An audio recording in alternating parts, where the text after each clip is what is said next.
কক্সবাজার বাংলাদেশের দক্ষিণ পূর্বাঞ্চলে অবস্থিত একটি শহর, যা মৎস্য বন্দর এবং একটি পর্যটন কেন্দ্র।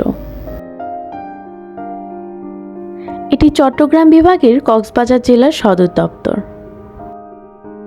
ঢাকা, চট্টগ্রাম, খুলনা, কুমিল্লা, সিলেট, রাজশাহী বিভিন্ন নগরীর পর বাংলাদেশের 10ম বৃহত্তম শহর হচ্ছে এই চট্টগ্রামের কক্সবাজার। কক্সবাজার মূলত তার অপরূপ সৌন্দর্যের জন্য বিখ্যাত। এখানে রয়েছে বিশ্বের দীর্ঘতম নিরবচ্ছিন্ন প্রাকৃতিক বালুময় সমুদ্র সৈকত, যা 120 কিলোমিটার পর্যন্ত বিস্তৃত। এখানে রয়েছে বাংলাদেশের বৃহত্তম সামুদ্রিক মৎস্য বন্দর এবং সাবমেরিন ক্যাবল ল্যান্ডিং স্টেশন। এই কক্সবাজারের বহুল পরিচিত দুইটি নাম আছে, যার প্রথম নামটি হচ্ছে পানোয়া, যার অর্থ হচ্ছে হলুদ ফুল, এবং অন্যটি হচ্ছে পালঙ্কি। মুঘল সম্রাট শাহ সুজা পাহাড়ি রাস্তা ধরে আরাকান যাওয়ার পথে কক্সবাজারের প্রাকৃতিক সৌন্দর্যে মুগ্ধ হন এবং এখানেই ক্যাম্প স্থাপনের আদেশ দেন। তার যাত্রাবহরের প্রায় 1000 পালঙ্কি কক্সবাজারের চকরিয়ার ডুলাহাজারা নামের স্থানে অবস্থান নেয়। ডুলাহাজারা এর অর্থ হচ্ছে হাজার হাজার পালঙ্কি। মুঘলদের পরে ত্রিপুরা এবং আরাকান, তারপর পর্তুগিজ এবং ব্রিটিশ এই এলাকার নিয়ন্ত্রণ নেয়। পালঙ্কি নামটির উৎপত্তি ঠিক সেখান থেকেই। এরপরে যখন ব্রিটিশরা কক্সবাজারে এসেছেন, তখন সেই কক্সবাজারের নামটি মূলত ক্যাপ্টেন হিরাম কক্স নামে ব্রিটিশ ইস্ট ইন্ডিয়া কোম্পানির এক অফিসারের নাম থেকে এসেছে। ক্যাপ্টেন কক্স আরাকান শরণার্থী এবং স্থানীয় রাখাইনদের মধ্যে বিদ্যমান হাজার বছরের পুরনো সংঘাত নিরসনের চেষ্টা করেন এবং শরণার্থীদের পুনর্বাসনে গুরুত্বপূর্ণ অগ্রগতি সাধন করেন, কিন্তু কাজ পুরোপুরি শেষ করার আগেই মারা যান। তার পুনর্বাসন অবদানকে স্মরণীয় করে ধরে রাখতে একটি বাজার প্রতিষ্ঠা করা হয় এবং এর নাম দেয়া হয় কক্স সাহেবের বাজার। কক্সবাজার থানা প্রথম প্রতিষ্ঠিত হয় 1854 সালে। কক্সবাজার চট্টগ্রাম শহর থেকে 152 কিলোমিটার দক্ষিণে অবস্থিত। এটি বাংলাদেশের সবচেয়ে বড় পর্যটন কেন্দ্র। পর্যটন শিল্পকে কেন্দ্র করে এখানে গড়ে উঠেছে অনেক প্রতিষ্ঠান। বেসরকারি উদ্যোগে নির্মিত অনেক হোটেল, বাংলাদেশ পর্যটন কেন্দ্র নির্মিত মোটেল ছাড়াও সৈকতের নিকটেই রয়েছে বেশ কয়েকটি 5 তারকা মানের হোটেল। এছাড়া এখানে পর্যটকদের জন্য গড়ে উঠেছে ঝিনুক মার্কেট। সীমান্ত পথে মিয়ানমার, থাইল্যান্ড, চীন প্রভৃতি দেশ থেকে আসা বাহারি জিনিসপত্র নিয়ে গড়ে উঠেছে বার্মিজ মার্কেট। এখানে রয়েছে দেশের একমাত্র ফিশ অ্যাকোরিয়াম।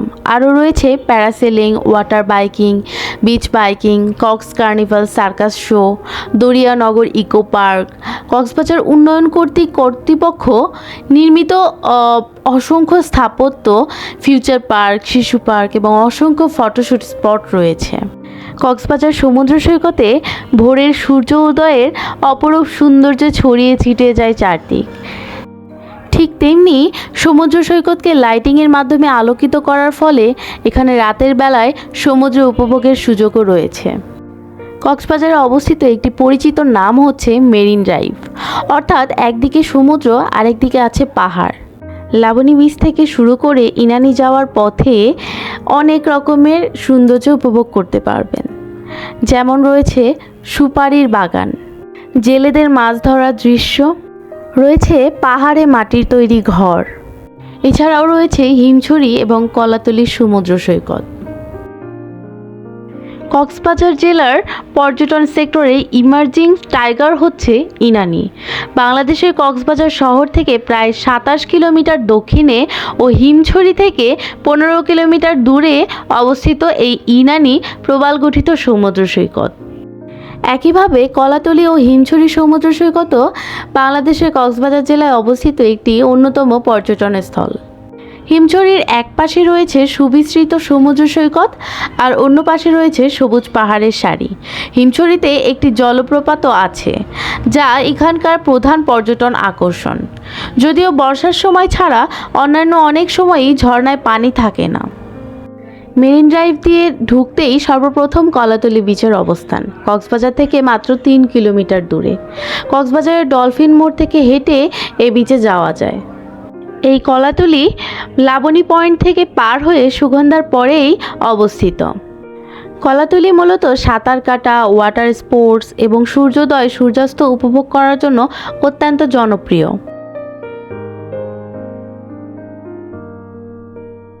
লাবণী পয়েন্ট থেকে কলাতলি সৈকত পর্যন্ত বেশ কিছু গুপ্তখাল রয়েছে। জোয়ার ভাটার সময়ে চোরাবালি জেগে ওঠে বিধায় বিপজ্জনক হয়ে ওঠে। অসাবধানতার কারণে বেশিরভাগ পর্যটক ভাটার সময় এইখানে পড়ে প্রাণ হারান। ভাটার সময় সৈকতে স্নান করা থেকে বিরত থাকাই উচিত। কক্সবাজারে যাওয়ার আগে অবশ্যই আবহাওয়ার পূর্বাভাস জেনে যাওয়া ভালো। প্রতিবছর সমুদ্রের জলে স্নান করতে গিয়ে অনেক প্রাণহানির ঘটনা ঘটে, তাই সমুদ্রে স্নানের সময় বেশি গভীরে না যাওয়াই ভালো। যথাসম্ভব সামনের দিকে থাকবেন এবং সাবধান থাকবেন। নিজের ভোটার আইডি কার্ড কিংবা জন্ম সনদের কপি সবসময় সাথে রাখবেন। বিশ্রাম নিতে বা ঘোড়ায় উঠতে বা বাইক ড্রাইভ করতে কেনাকাটায় ভালোভাবে দামাদামি করে নেবেন। আমরা মূলত চিটাগাং শহর থেকে ভোরবেলায় কক্সবাজারে এসে পৌঁছাই এবং কক্সবাজারের লাবণী পয়েন্টে অবস্থান করি। লাবণী পয়েন্টে সূর্য উদয় দেখেই আমরা আর দেরি না করেই রওনা দেই ইনানি যাওয়ার উদ্দেশ্যে। রাস্তায় যেতে যেতে মেরিন ড্রাইভের সেই একদিকে পাহাড় আর অন্যদিকে সমুদ্র উপভোগ করতে করতে যাই। এছাড়াও আমরা দেখি সুপারির বন। এছাড়াও ওখানকার যারা কৃষকরা, তারা দেখেছি পানকে সুরক্ষিত রাখার জন্য সুন্দর করে সুপারির পাতা দিয়ে ঢেকে রেখেছে। আরও দেখেছি পাহাড়ের চূড়ায় অবস্থিত মাটির ঘর। জেলেরা মাছ ধরে সেই মাছ সংরক্ষণ করে শুটকি তৈরি করে সেই শুটকি বিক্রির উদ্দেশ্যে চলে যাচ্ছেন শহরে। বিভিন্ন পয়েন্ট থেকে বিভিন্ন রিসোর্ট গড়ে উঠেছে। লাবণী পয়েন্ট থেকে ইনানি যাওয়ার সময় সেই পথের পাশেই দেখতে পাবেন সেই রিসোর্টগুলো। জোয়ার ভাটার সময় ইনানি সমুদ্র সৈকতে সেন্ট মার্টিন দ্বীপের মতোই প্রবাল পাথরের দেখা মেলে। এখানে কক্সবাজারের মতো সাগর এত উত্তাল থাকে না, আর এই শান্ত সাগরই পর্যটকদের আরও বেশি বিমোহিত করে। সাধারণত বিকেলবেলায় ইনানি সৈকত ভ্রমণের জন্য আদর্শ সময়। সেন্ট মার্টিন সমুদ্র সৈকতের সঙ্গে এর অনেকাংশেই মিল খুঁজে পাওয়া যায়। চমৎকার, ছিমছাম ও নিরিবিলি এলাকা হিসেবে এর সুনাম রয়েছে। আপনি চাইলে বাইক নিয়েও ঘুরে বেড়াতে পারবেন এক মাথা থেকে অন্য মাথা। তাছাড়া সৈকতে প্রবালের ওপর দাঁড়িয়ে সাগরের দৃশ্য দেখার মজাই আলাদা। সাগরের ঢেউগুলো প্রবালের গায়ে আঘাত লেগে পায়ের কাছে আছড়ে পড়ে। স্বচ্ছ জলের তলায় দেখা যায় বালুর স্তর। অনেক সময় হরেক রকম মাছের ছুটোছুটিও করতে দেখা যায়। বিস্তীর্ণ বালুকা বেলায় ছুটে বেড়ায় হাজারো লাল কাঁকড়ার দল। পাহাড়ে নানা রকম ঝোপঝাড়ের সঙ্গে সঙ্গে সমুদ্র সৈকত পাড়ে দেখা যায় সুদূর ঝাউ গাছের সারি। মাঝে মধ্যে নারিকেল গাছের এক পায়ে দাঁড়িয়ে থাকা দৃশ্য, যা সৌন্দর্যের ভিন্ন মাত্রা প্রকাশ করে। আপনার অবসর সময়ে ঘুরে আসুন এই সমুদ্র সৈকত থেকে, মনটা যেন আলাদা রিফ্রেশমেন্ট দিবে। মেরিন ড্রাইভের ভেতরেই কিছুটা থেকেই চেকপোস্ট পাবেন, তাই সেনাবাহিনীদের সেই চেকপোস্ট থেকে যদি কোনো সমস্যায় পড়েন বিনা সংকোচে তাদের থেকে সাহায্য নিতে পারবেন।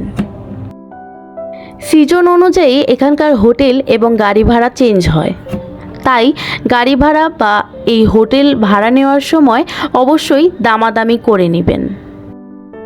কক্সবাজারের অপরূপ সৌন্দর্য রক্ষা করার জন্য ময়লা আবর্জনা এবং প্লাস্টিক নির্দিষ্ট জায়গায় ফেলবেন। এবার চলুন উপভোগ করা যাক।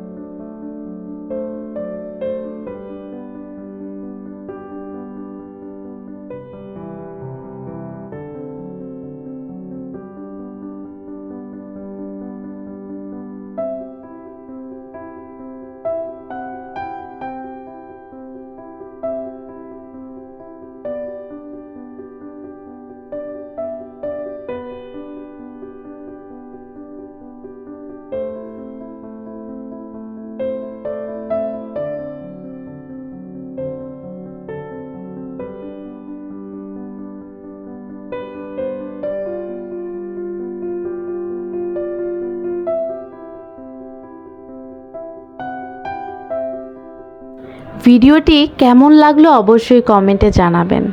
চ্যানেলটি সাবস্ক্রাইব করতে ভুলবেন না এবং অবশ্যই শেয়ার করে পাশে থাকবেন। ধন্যবাদ সকলকে।